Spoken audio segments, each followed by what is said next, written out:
Ready to start. 3, 2, 1. Touchdown confirmed. We are safe on Mars. The control room at NASA's Jet Propulsion Laboratory late in the evening of August 5, Pacific Time, when word arrived that the Curiosity rover had landed safely on Mars. The 1-ton rover, which dwarfs all Mars landers that came before it, will now spend a planned 2 years exploring the Martian surface. The mission is expected to cost $5 billion. Curiosity's task is to investigate the inside of Gale crater, where a giant mound of sedimentary deposits may provide evidence of a wetter, possibly habitable Mars billions of years ago. But first it had to survive an elaborate landing sequence which appears to have gone smoothly. Curiosity landed on time and on target and soon beamed back grainy photos of its wheels and its shadow. Given the car-like size of the rover and the challenges of landing on Mars, Curiosity's landing goes down as one of the greatest parking jobs in history.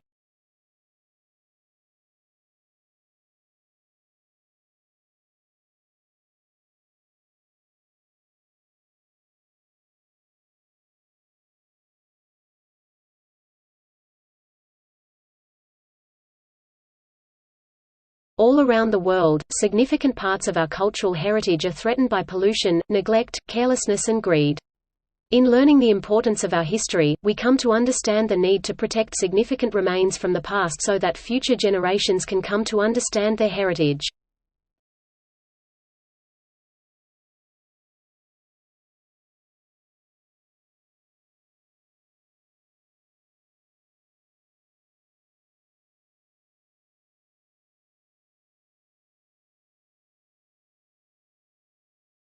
You might picture Neanderthals as cavemen gnawing on bones around a campfire.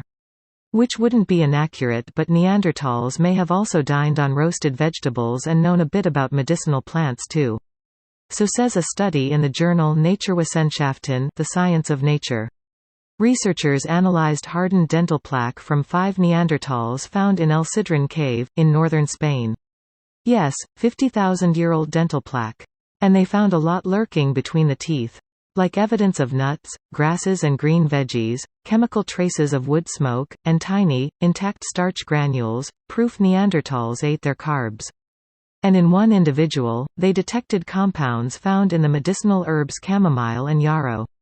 The herbs have no nutritional value, and since Neanderthals did have the gene to detect the herbs' bitter taste, the researchers speculate that the cave dwellers were munching on them not as food, but to self-medicate. Not too far-fetched, they say, because primates like chimps also use medicinal plants. Luckily for the scientists doing this detective work, Neanderthals may have known a thing or two about medicine, but they didn't get regular checkups at the dentist.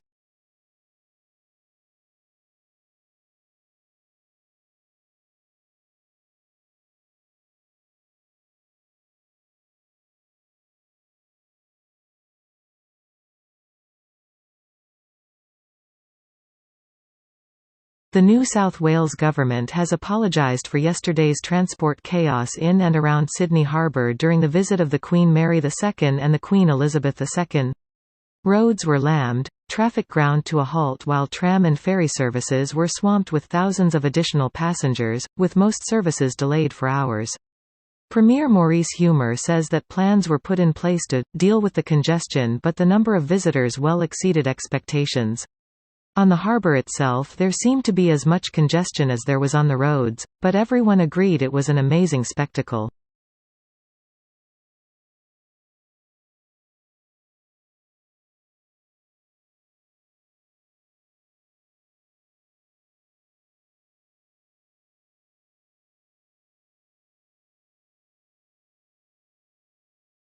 Some interesting facts about the great reptilian fossils recently discovered in Wyoming and Colorado have come to light. The bones found represent reptiles of many sizes, from that of a cat up to 160 feet high. The latter, found at Como, Wyoming, belong to the crocodile order, but the remains give evidence that the animal stood up on its hind legs, like a kangaroo. Another found in Colorado is estimated to have been 100 feet long. A great many remains of the same general class, but belonging to different species, have been collected and sent east. Among them from 300 to 400 specimens of the dinosaur, and about 1,000 pterodactyls, have been shipped from Colorado, Wyoming, and Kansas. The wings of one of the latter were from 30 to 40 feet from tip to tip. 17 different species of these flying dragons have been found in the chalk of western Kansas. There have also been found 6 species of toothed birds. Comparatively little has been done toward classifying the late finds, and the task is such an enormous one. Great importance is attached to them, however, since nothing of the kind had been found in America until a little over a year ago, and great stress had been laid by certain geologists on their absence. Another remarkable feature of the discovery was that the fossils which had been reported as not existing in this country had hardly been brought to light in one locality before thousands of tons of them were simultaneously discovered in half a dozen different places.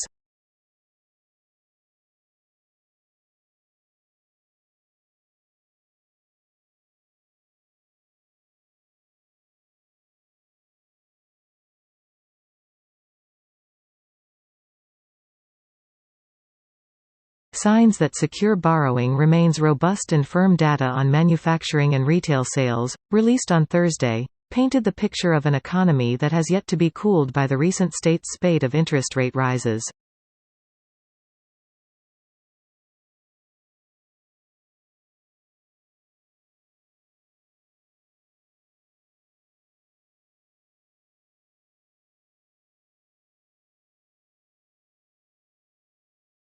A new process for 3D printing things could pave the way for lighter, faster aircraft that potentially fly further on the same amount of fuel. Today's aeroplanes are held together with thousands of metal rivets and fasteners. That's because the lightweight but strong aluminium alloys used for their frames are considered unweldable. Try to weld them and you get a phenomenon called hot cracking, in which the finished alloy weakens and fractures as it cools. This and other adverse welding effects also stand in the way of 3D printing high-strength aluminium alloy parts. When researchers have tried, the resulting laser-fused mass flakes away at the welding area like a stale biscuit.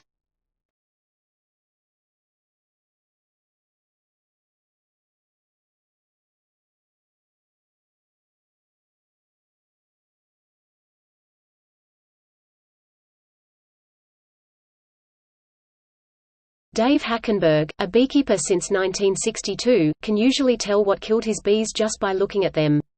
If they're lying on the ground in front of a hive, it's probably pesticides, he says.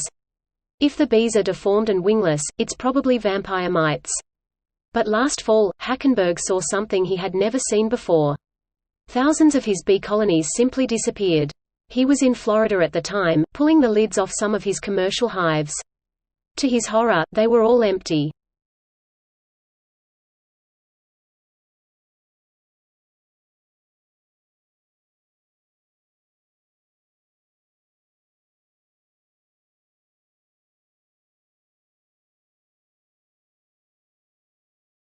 Obviously, this is all relevant to your final assignment. So we're going to talk about it. So until today, we've gone through face-to-face interviews as the main sort of part of interviewing the window. Today we're going to have a look at going to use an email and why they work, why they don't necessarily work, and what are the challenges and some of the things that we need to be understanding, when we are completing such interpreters. So let's start with the foreign one. Obviously, there are a few benefits to them, and they are listed there up on that slide. It's obviously less stressful for those of you who might be a little bit anxious about interviewing.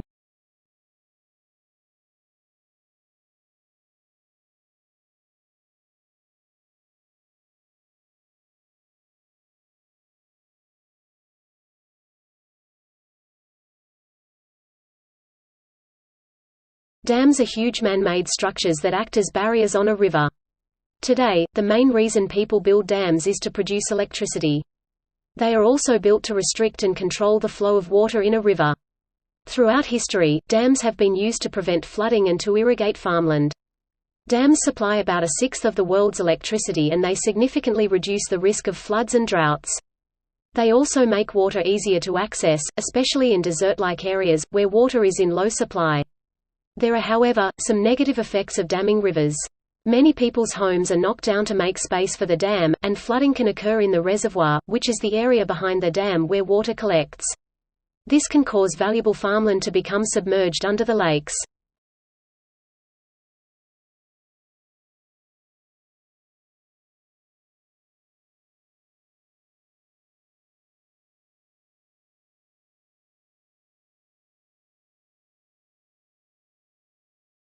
It is about 100 years since that great Canadian-born physician Sir William Osler, Regius Professor of Medicine in Oxford, complained about the increasing influence of the pharmaceutical industry on the medical profession. He would be turning in his grave at the way the industry now dominates doctors' prescribing habits. It does this not only by direct and indirect pressure on the doctors themselves, but also by encouraging the public to ask for scripts.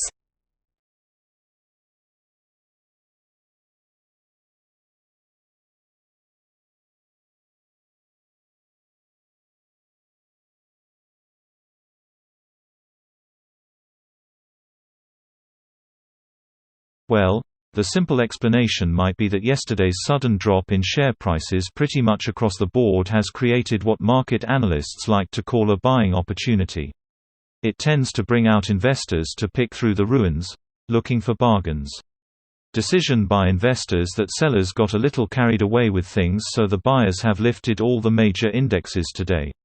The Dow, the Nasdaq, the S&P 500 were all up around 0.5% in early trading today, and that wasn't a big surprise. The sell-off continued somewhat. Overseas European markets remain fairly weak, along with many of the Asian markets. But you'll remember that all this started with a big plunge of around 9% on the stock market in Shanghai. Well, Chinese rebounded by around 4%.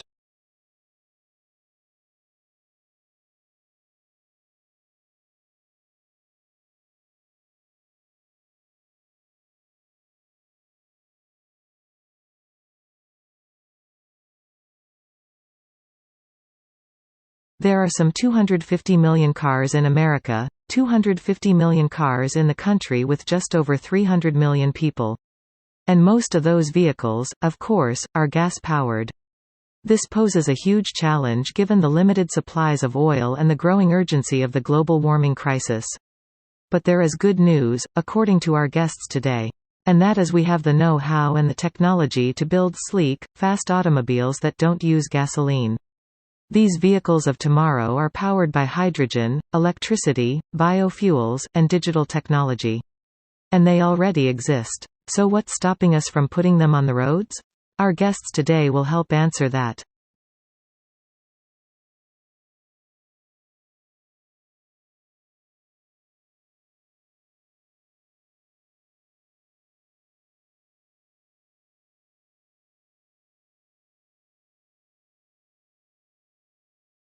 The first section of the book covers new modes of assessment. In Chapter 1, Kimball Goldsmith College, London responds to criticisms of design programs as formalistic and conventional, stating that a focus on risk-taking rather than hard work in design innovation is equally problematic.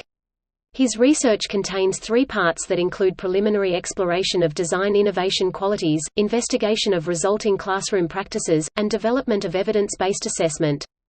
The assessment he describes is presented in the form of a structured worksheet, which includes a collaborative element and digital photographs, in story format. Such a device encourages stimulating ideas, but does not recognize students as design innovators. The assessment sheet includes holistic impressions as well as details about having, growing, and proving ideas. Colloquial judgments are evident in terms such as wow and yawn, and reward the quality and quantity of ideas with the term sparkiness, which fittingly is a pun as the model project was to design light bulb packaging. In addition, the assessment focuses on the process of optimizing or complexity control as well as proving ideas with thoughtful criticism and not just generation of novel ideas.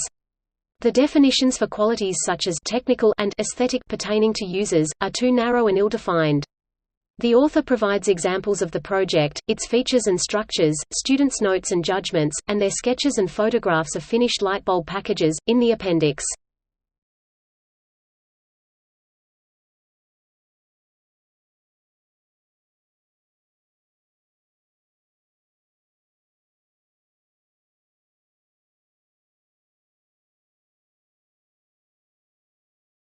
This year marks the 400th anniversary of the first permanent English settlement in America.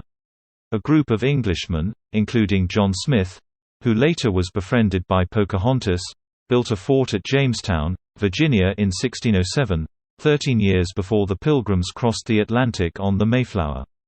And for the past 14 years, Bill Kelso has been working to uncover the secrets of Jamestown.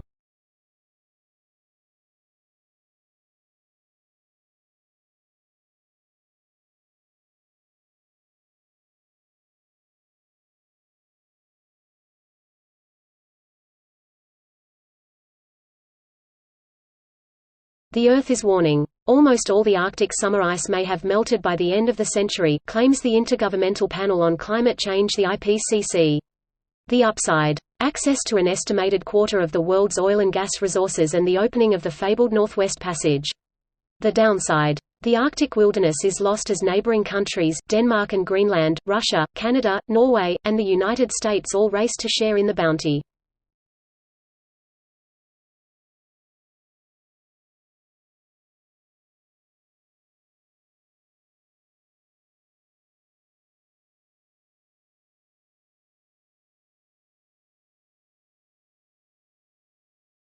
An economist sees the world basically through a typical microeconomic toolkit. That involves things like thinking at the margin, rationality, opportunity cost, trade-offs.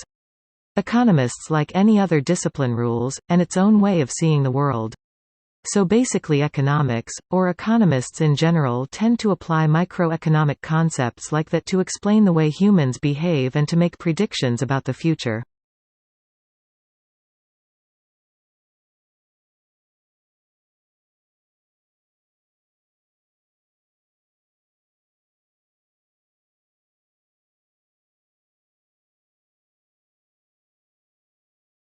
What is nanotechnology? Well, a report that was put together by a combination of the Royal Society and the Royal Academy of Engineering that came out last summer, identifies two topics. Nanoscience is the study of phenomena and the manipulation of materials at atomic, molecular and macromolecular scales, where properties differ significantly from those at a larger scale. Nanotechnologies are the design, characterization, production and application of structures, devices and systems by controlling shape and size at the nanometer scale.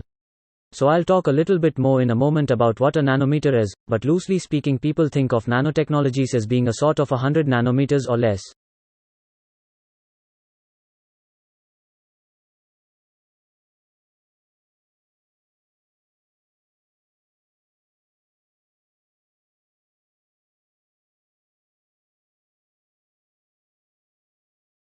For many years, the favorite horror story about abrupt climate change was that a shift in ocean currents could radically cool Europe's climate. These currents, called the overturning circulation, bring warm water and warm temperatures north from the equator to Europe. Susan Luzier, an oceanographer at Duke University, says scientists have long worried that this ocean circulation could be disrupted.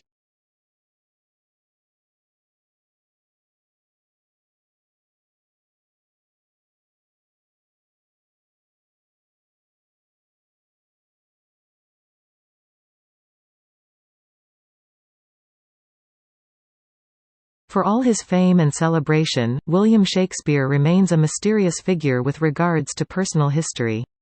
There are just two primary sources for information on the bard, his works, and various legal and church documents that have survived from Elizabethan times. Naturally, there are many gaps in this body of information, which tells us little about Shakespeare the man.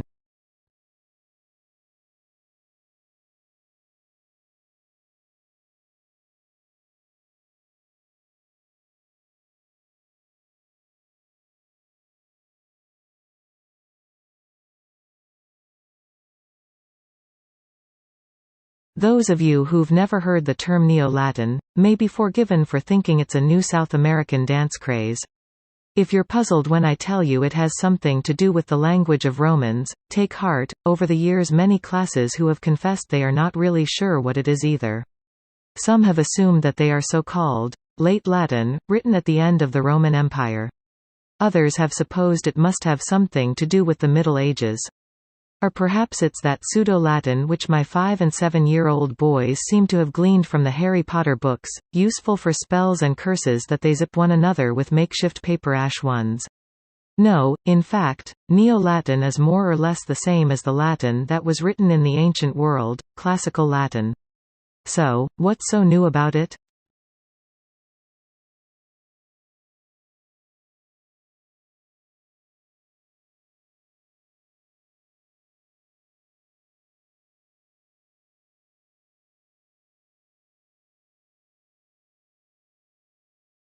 The effect of the first difference is, on the one hand, to refine and enlarge the public views, by passing them through the medium of a chosen body of citizens, whose wisdom may best discern the true interests of their country, and whose patriotism and love of justice will be least likely to sacrifice it to temporary or partial considerations.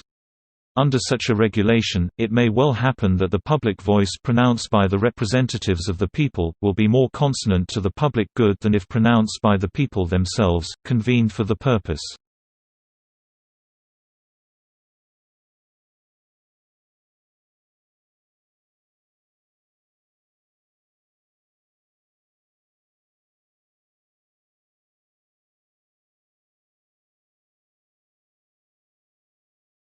A majority of U.S. high school students say they get bored in class every day, and more than 1 out of 5 has considered dropping out, according to a survey released on Wednesday.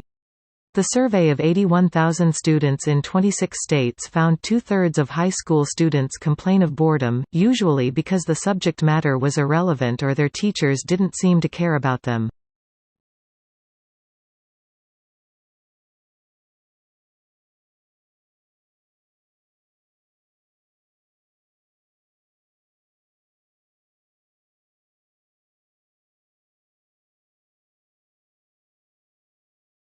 For the first time, Japanese researchers have conducted a real-life experiment that shows how some traffic jams appear for no apparent reason. They placed the 22 vehicles on a single track, and asked the drivers to cruise around at a constant speed of 30 km an hour. At first, traffic moves smoothly, but soon, the distance between cars started to vary and vehicles clumped together at one point on the track, but the jams spread backward around the track, like a shockwave at a rate of about 20 km an hour. Real-life jams move backward at about the same speed.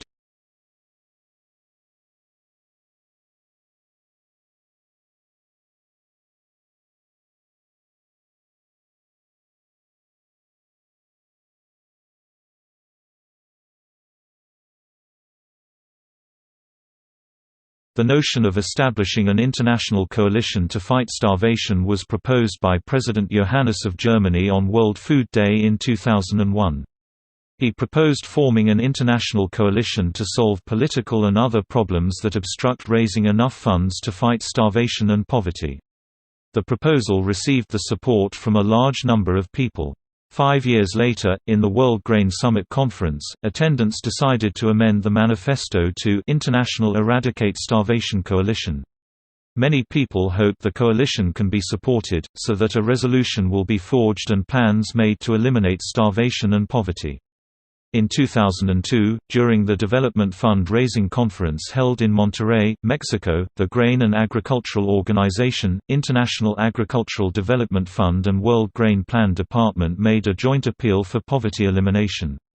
They also expressed dissatisfaction that governments and development partners didn't turn their promise into a detailed action plan, so there is much to be desired. At the Monterrey conference, many countries promised to increase official development aid. European coalition countries agreed to raise the development aid to 0.39% of the state income from 2006. The US also announced it will increase development assistance by $5 billion in 3 years. The coalition will also keep pressure on each country to force them to honor their promises by exposing the difficult situation faced by people in starvation and poverty to the public.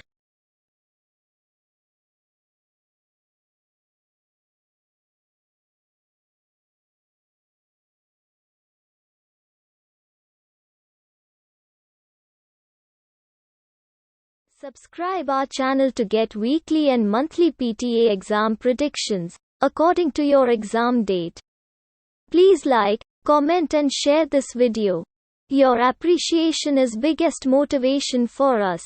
See you in next video.